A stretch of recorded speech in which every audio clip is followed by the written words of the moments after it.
capítulo 5, versículo 23.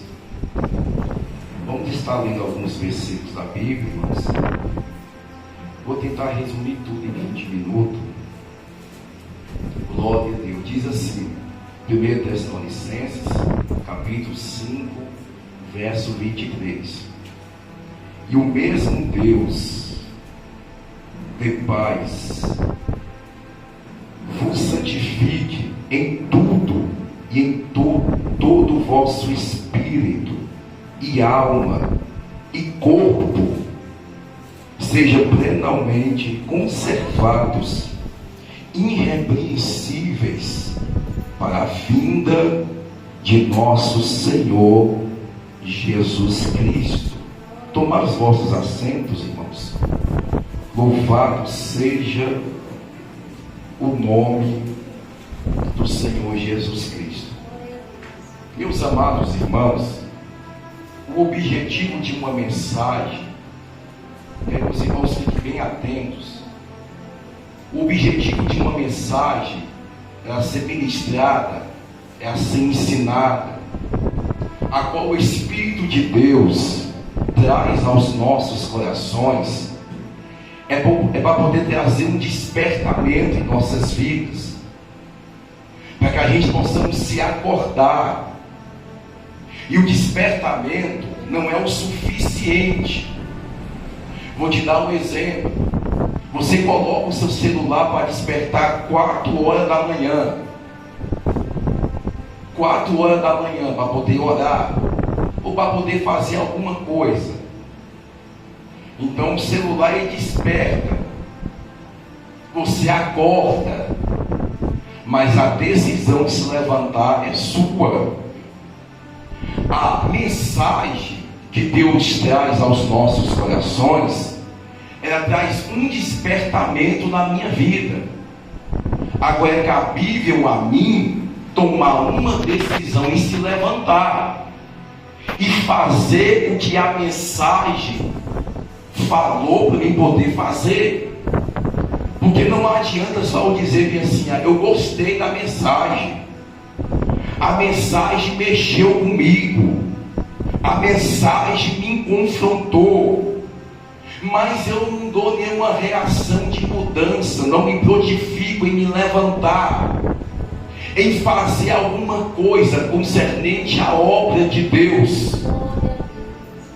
Então isso aqui é muito importante, irmão. Quando você ouvir algo, seja do pastor Luciano, seja dos irmãos, dos ministrantes, dos pastores que estiver ministrando, seja alguém que esteja louvando ou trazendo uma palavra, seja o pastor Ageu, nossa, mexeu comigo esta palavra, trouxe um certo despertamento.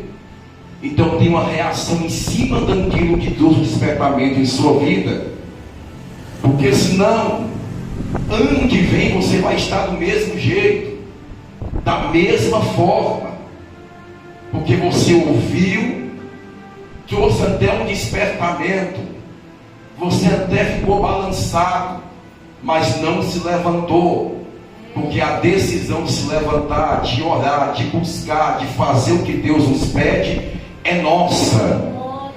Deus fala e nós temos a atitude de fazer e obedecer. Deus falou uma vez com Noé e não precisou falar 2 vezes. Uma vez foi o suficiente para ele poder obedecer e executar o projeto de Deus para a vida dele.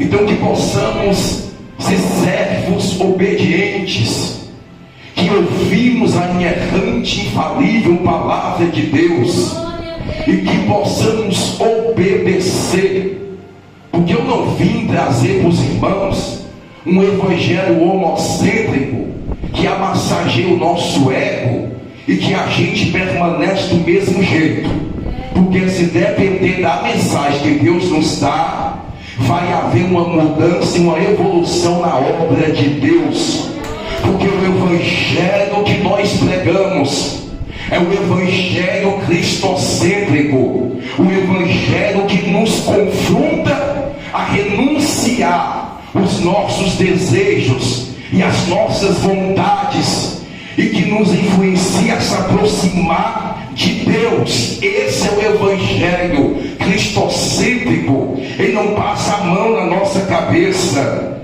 Você pode analisar a Bíblia, você pode estudar a Bíblia, que você não vai ver Jesus passando a mão na cabeça, nem dos seus próprios discípulos.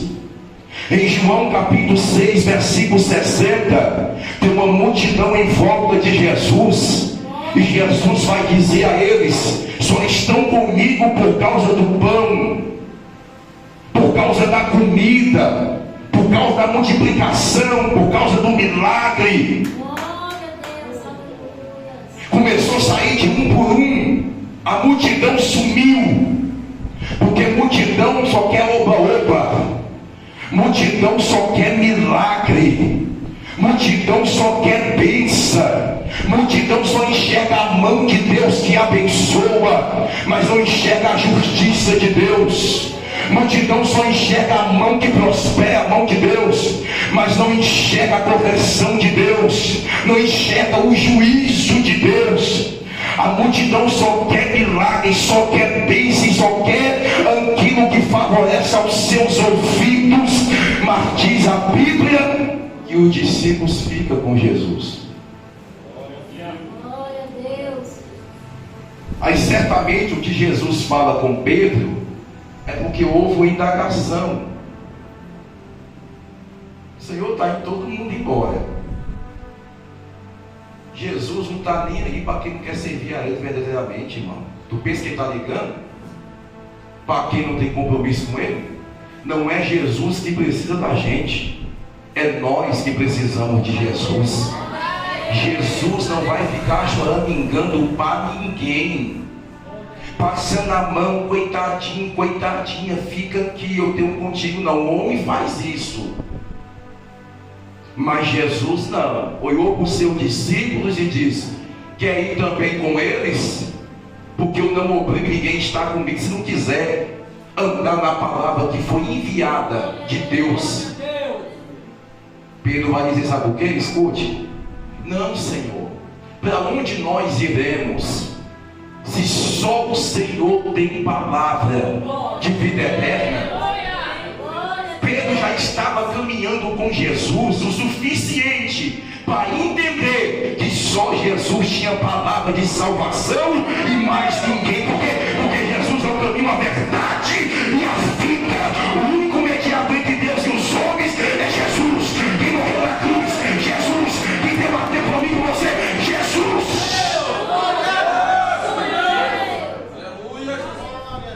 Eu estou aqui é por causa de Jesus. Se fosse por causa do pastor Edilson e por causa da igreja, eu não estava aqui.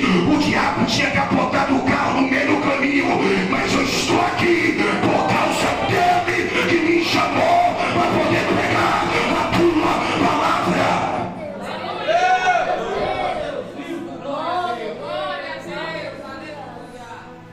Por causa de Jesus. O Senhor se revela para Paulo e vai dizer: Paulo, passa a Macedônia. E Paulo passa por quê? Porque ele ouve a voz de Deus.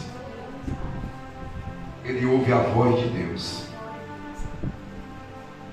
A gente vem, passa a Macedônia, que não é perto, porque o Senhor fala com a gente, irmãos. Tu acha que eu ia vir esse mês para cá? Ia vir mês que vem. E talvez, se não der certo ao nosso consentimento, só viria no final do ano, dezembro. Só que Deus martirizou muito forte meu coração. Vocês têm que ir agora. Vocês precisam ir agora. E nós obedecemos a Deus. Ontem, depois da reunião, nós chegamos em casa. Comemos um peixe abençoado que os irmãos pescou. E depois eu fui me deitar. E quem foi me visitar bravo? Satanás. Que mexemos com o ninho dele. Foi 2 vezes me afrontar no meu quarto. eu fiquei feliz. Irmãos, ombreiro também serve água, viu? Diácono, presbítero, pastor, também serve água. A Bíblia diz que serve um copo de água. Um homem de Deus, uma mulher de Deus, ele não volta para casa sem seu galardão. Deus abençoe a vida da minha esposa. Meus irmãos,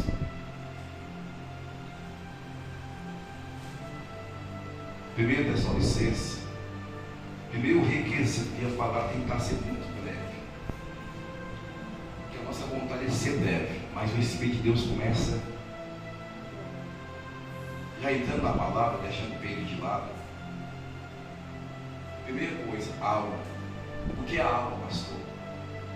Se você puder anotar, pode anotar, irmãos. Alma é o centro das emoções. Segundo a teologia, a alma é dividida por 9 características. E quais são elas? Sentimentos, emoções, motivações, prioridades, coração, desejo, personalidade, intelecto e consciência. A alma, segundo estudiosos, são composta nesses 9 requisitos. E quando Paulo está falando em 1 Tessalonicenses sobre a santificação da alma, ou seja, ele está dizendo exatamente que temos que santificar esses 9 oponentes em nossas vidas, santificar os nossos sentimentos, nossas emoções, porque tem pessoa que só age pela emoção, é sentimental demais, e nós não podemos agir pelo nosso sentimento, pelas nossas emoções. Já viu pessoa que pela emoção está chorando na igreja, dando glória, e alguém até pensa que é o Espírito de Deus, se não tiver discernimento, mas quando está lá na casa, no cotidiano, fala palavrão, fala mal dos outros, compra e não paga. E o que foi que veio para a igreja? Emocionalismo, sentimentos que a gente não pode predominar, motivações, prioridade. Está dizendo, não deixe que isso venha te dominar, mas que você venha santificar a alma. Então devemos santificar a nossa alma, não aceitar certas coisas que vêm para tentar nos fragilizar.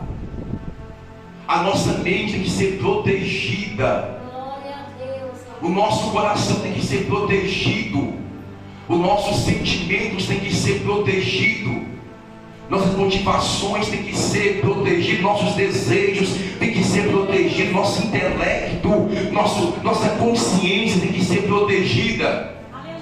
Em Efésios capítulo 6, versículo 13 por diante, vai dizer, Paulo vai dizer, tomai toda a armadura do Senhor, revestir de toda a armadura de Deus, capacete da salvação, proteger a sua mente, coraça da justiça, cinto da verdade, escudo da fé, e calçar os pés com o chinelo do evangelho da paz, para que possamos estar revestidos.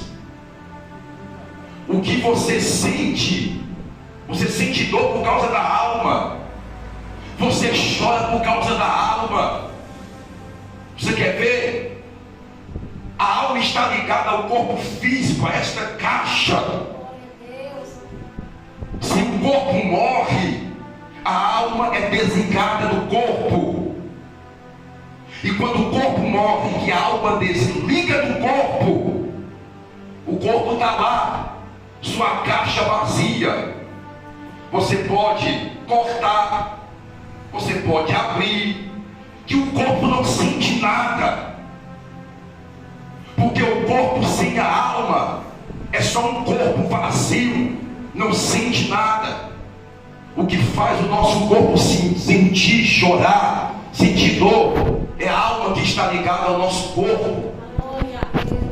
Então, quando Paulo está dizendo e está trazendo a igreja para que possa santificar desejos desenfreados, vem da alma, cobiça, lascívia, tudo isso vem da alma.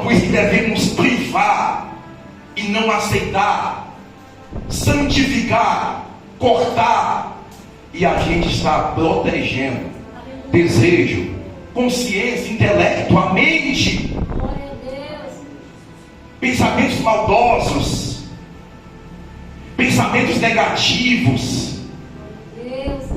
Devemos santificar. Então é isso que Paulo está trazendo. Eu prego um pouco diferente, irmãos.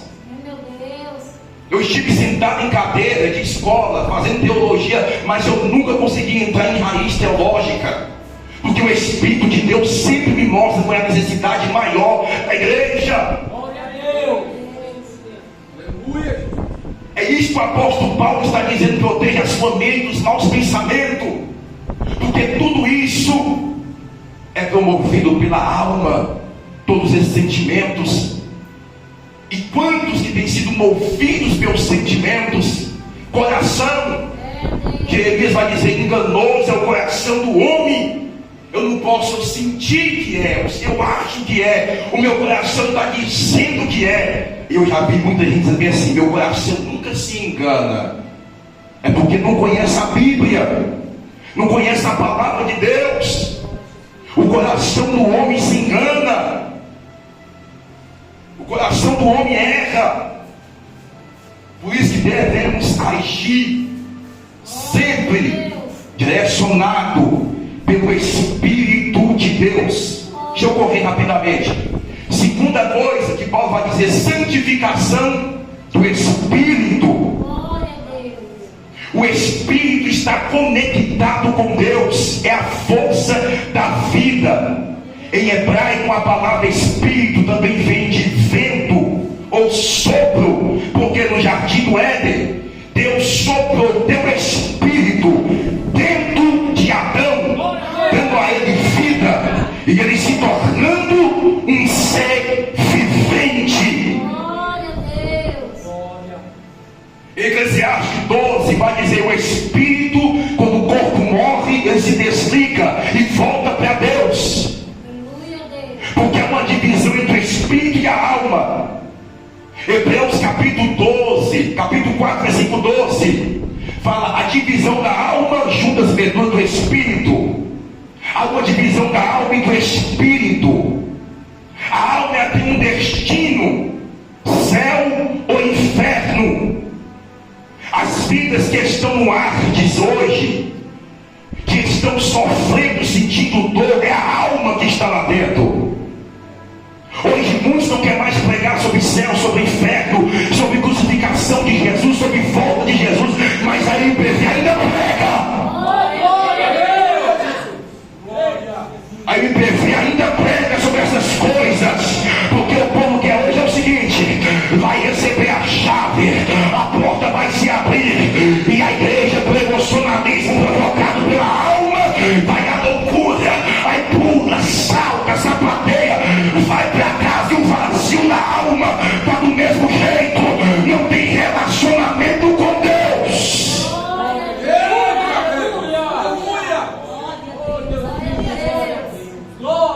A alma tem um destino, o Espírito volta para aquele direito, Deus.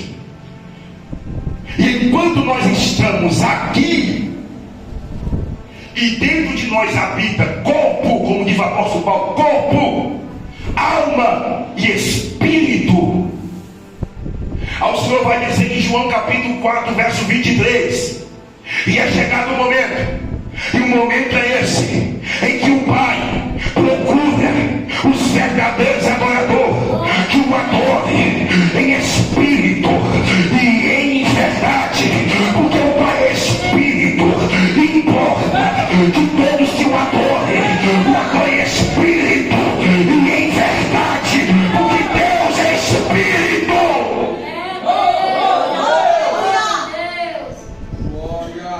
O nosso espírito é conectado com o de Deus, e se é para poder servir a Ele, sirva em espírito e em verdade, porque a expressão do texto é: o Pai está procurando.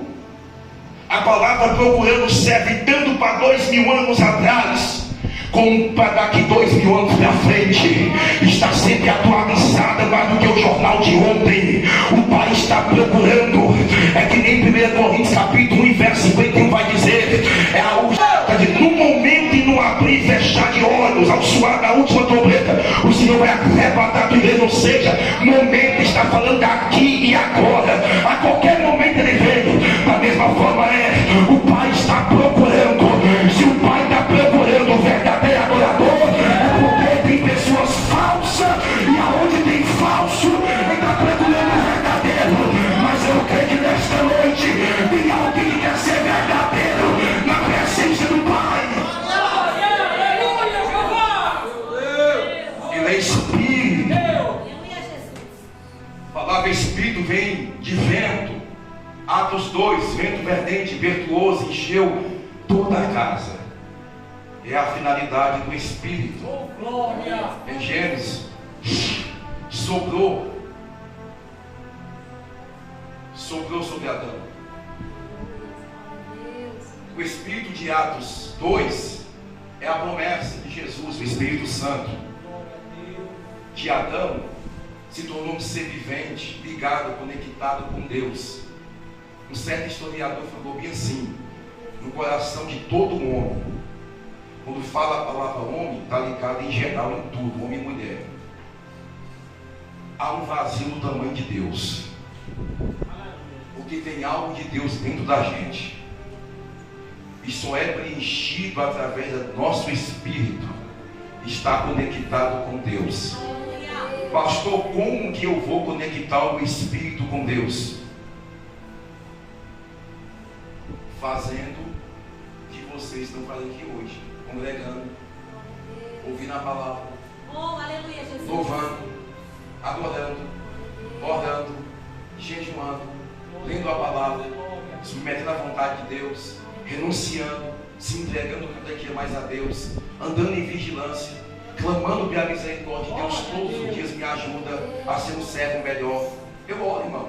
Deus me ajuda a ser um pastor melhor, me ajuda a ser um esposo melhor, me ajuda a ser um pai melhor. E graças a Deus, eu não tenho deixado a desejar como esposo. E eu vou orando cada dia mais, me torno um pai melhor, um esposo melhor, um pastor melhor, um cidadão melhor, um cristão melhor. Temos que orar e pedindo a Deus que se tornamos uma pessoa melhor na presença de Deus. Aleluia! Oh, glória, oh, glória! Temos que ter essa preocupação, irmão. O jovem se aproximou de Jesus e diz: bom mestre, o que eu hei de fazer para poder herdar o reino do céu? Boa pergunta. E nós temos feito essa pergunta em nosso cotidiano, em nossa caminhada cristã. Jesus, o que eu tenho que fazer para poder herdar o reino do céu? O que Jesus responde para mim e para você está aqui dentro da Bíblia, está dentro da sua palavra. É só seguir esse manual, com orientações da sua liderança, de pessoas que estão orando pela sua vida, pela sua casa, pela sua família.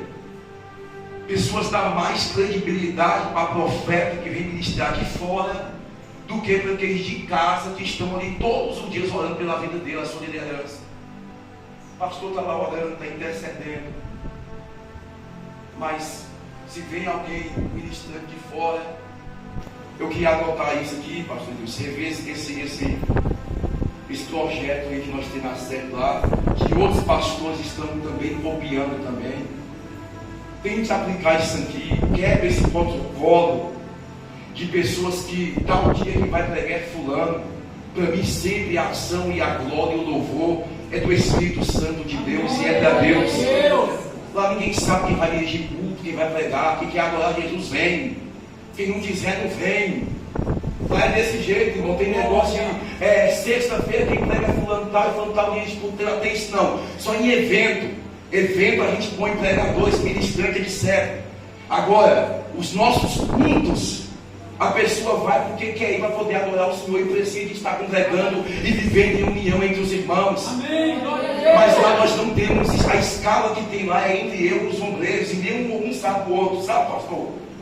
Quando alguém vai pregar, ela é bem assim, ó, vamos supor, irmão Romilson prega quarta-feira, pastor Ageu vai dirigir culto. Eu falo com o pregador, irmão Romilson, você prega quarta-feira, e o pastor Ageu vai dirigir o culto. Alguém fala assim, pastor, quem vai pregar? Eu falo, isso é uma extensão de Deus. vai lá que tem uma palavra de Deus para a sua vida. Aí vem. Então, quem gosta de ouvir mais o pastor da igreja, chega lá, surpreende. Hoje então quem vai pregar hoje é o pastor. Amém, louvado seja Deus.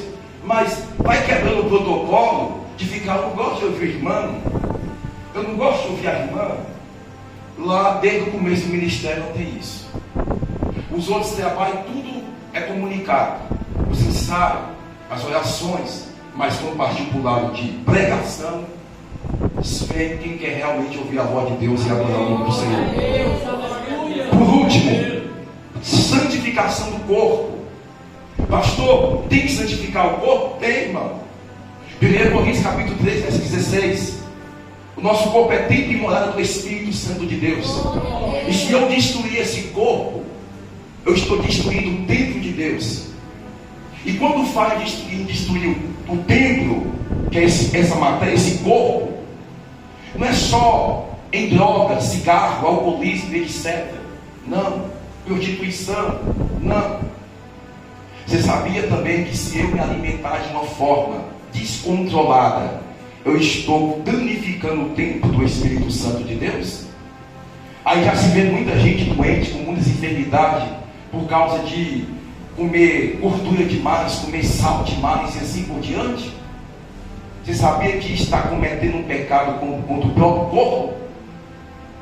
Porque se é, pastor, contra o próprio corpo, 1 Coríntios capítulo 6 verso 20 vai dizer o seguinte: glorificai a Deus no vosso corpo, glorificai a Deus no vosso corpo e no vosso espírito, os quais pertencem a Deus.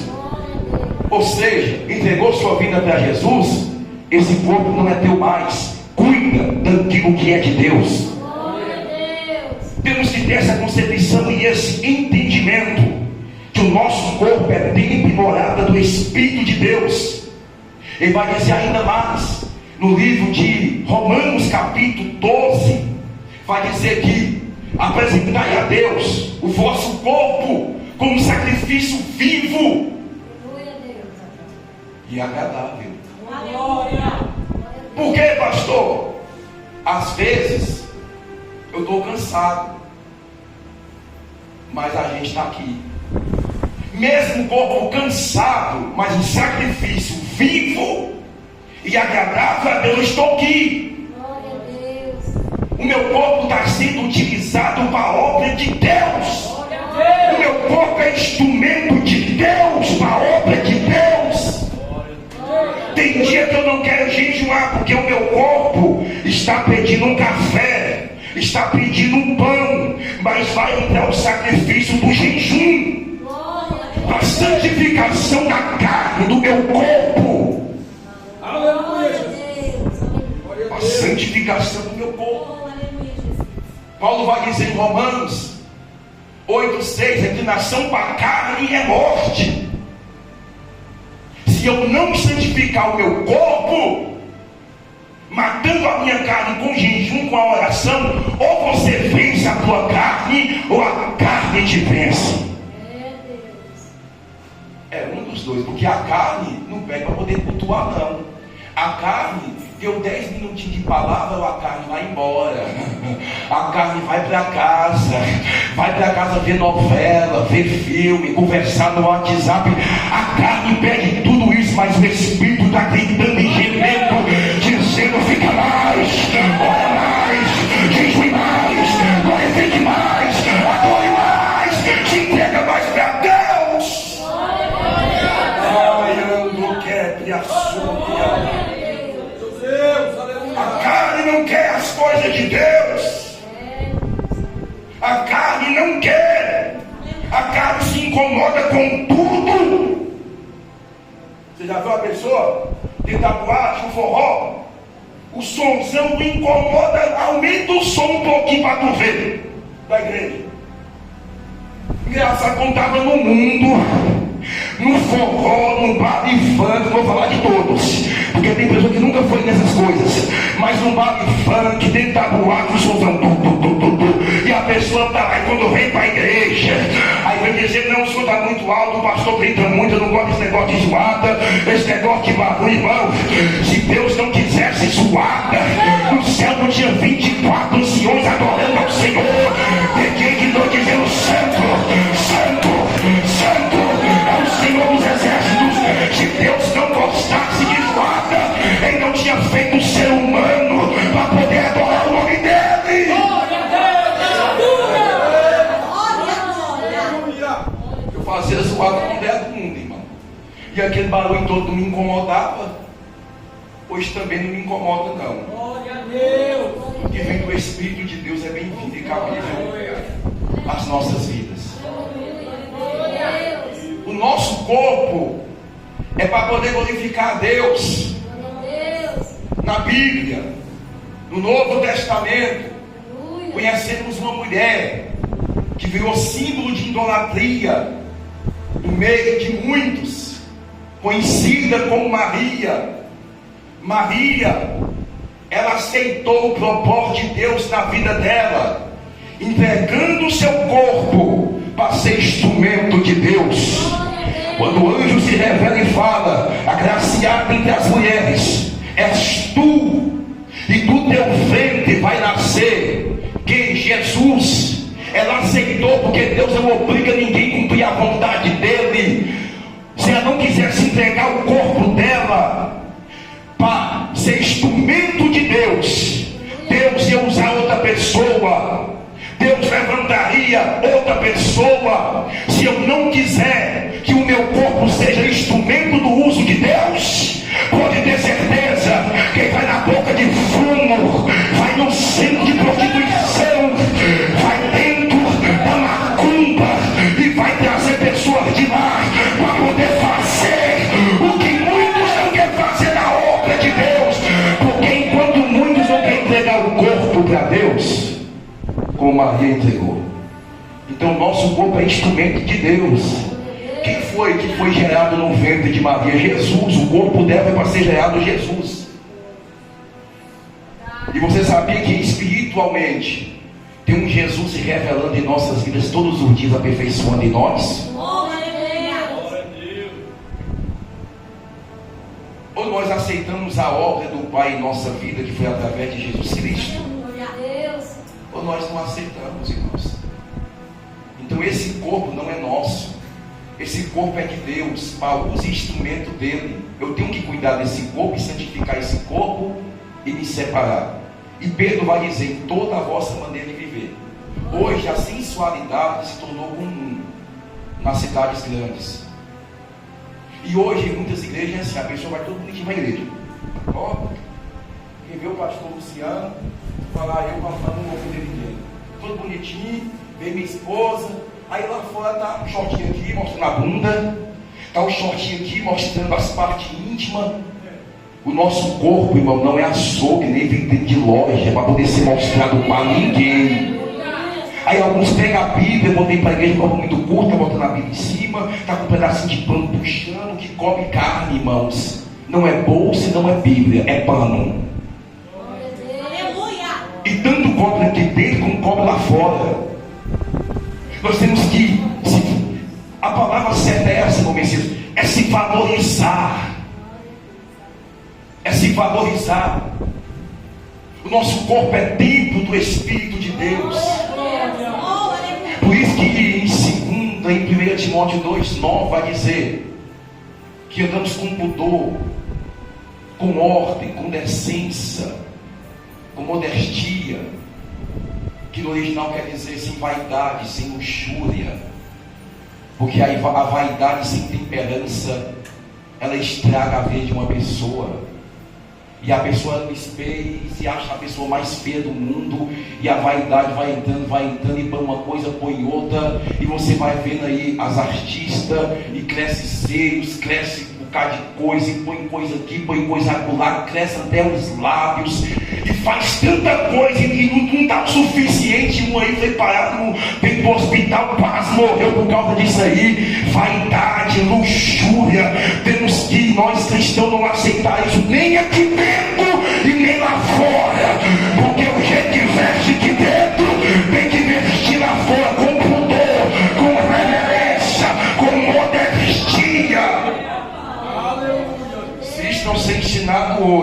vai ser na igreja amanhã? Se os pais não ensinar os filhos, o que vai ser na igreja amanhã, irmãos? O que vai ser na igreja? Em Apocalipse 22, 11 vai dizer: aquele que é limpo, que se limpe ainda mais. O que é sujo, que se suja ainda mais. Porque a tendência de quem está se sujando é só se lambuzar cada vez mais aquilo que é errado. E a tendência de quem está se limpando é se limpar cada vez mais, irmãos. Quem está fazendo justiça, continue fazendo justiça. Quem é injusto, continua sendo injusto ainda mais. Mas nós estamos buscando essa limpeza em nosso interior, dia após dia. E como diz o apóstolo Paulo, não somente aqui dentro, mas santificação do corpo, da alma e do espírito. Em 1 Pedro, capítulo 3, vai dizer bem assim: considerando a vossa vida casta em temor, e os enfeites delas não sejam o exterior, no frisado dos cabelos, no uso de joias de ouro, e na compostura de vestes. Alguns estudiosos vão tentar distorcer isso aqui, mas eu prefiro ficar com aquilo que Pedro nos instruiu, nos ensinou. Então tudo que é demais se torna vaidade e luxúria, e temos que tomar cuidado com isso, irmão. Aqui não tem isso, que eu não vejo isso aqui no interior, mas lá, pastor, e tu pensa que eu prego assim só por isso aí que eu congrego? Ninguém nunca pastor eu pregando, não. Se alguém pensa que eu sou duro, tem que escutar ele. E pensa que nós pregamos assim, é só nós vai. Tem igreja que só falta tomar o microfone. Então, sabe por quê? Por causa da autoridade de Deus. Porque eu não vou em um lugar com o pensamento de voltar de novo. Eu vou lá poder pregar a vontade de Deus. Porque hoje é assim, pregou o que incomodou, pregou a verdade, sabe o que faz? Pega Estevão, está pregando a verdade, alguém não quer ouvir, vamos fazer o seguinte, leva para fora, e vamos apedrejar aí do lado de fora, porque é assim, quem prega a verdade, o povo quer levar para fora, quer expulsar da igreja, quer tirar da igreja, quem fala a verdade quer matar apedrejado, pedra da calúnia, pedra da fofoca, pedra disso que me diz, pedra, e ficar pelas costas dizendo: eu não concordo com isso, eu não concordo com isso. Leia a Bíblia, estude a Bíblia, que você vai entender o que nós pregamos e ensinamos, o evangelho puro, sem mácula, para poder nos aproximar de Deus. Quem é que quer pregar isso, irmão? Por isso que muitos é expulso. Sai aqui, você aqui não prega mais, não vem aqui nunca mais. Amém. Pelo menos nossa parte foi expulso como Estevão, apedrejado como Estevão, mas viu o céu aberto. Para concluir, irmãos, eu vou estar lendo aqui em Timóteo. O apóstolo Paulo está dizendo: conjunte por diante de Deus, do Senhor Jesus Cristo, que há de julgar os vivos e os mortos na sua vinda e do seu reino, que pregues a palavra antes de tempo e fora de tempo, retargue-as, repreendas, exorte com toda longanimidade e doutrina, porque virá tempo em que não suportarão ou sofrerão a sã doutrina, mas tendo comissões os ouvidos, amontoarão para si doutores conforme as suas próprias concupiscências, desviarão os ouvidos das verdades, e voltando às fábulas. Mas tu, se sóbrio, em tudo sofre as aflições, fazei a obra de um evangelista, cumpre o teu ministério, cumpre o teu chamado a qual Deus te chamou e te designou para a obra do Senhor. Louvado seja o nome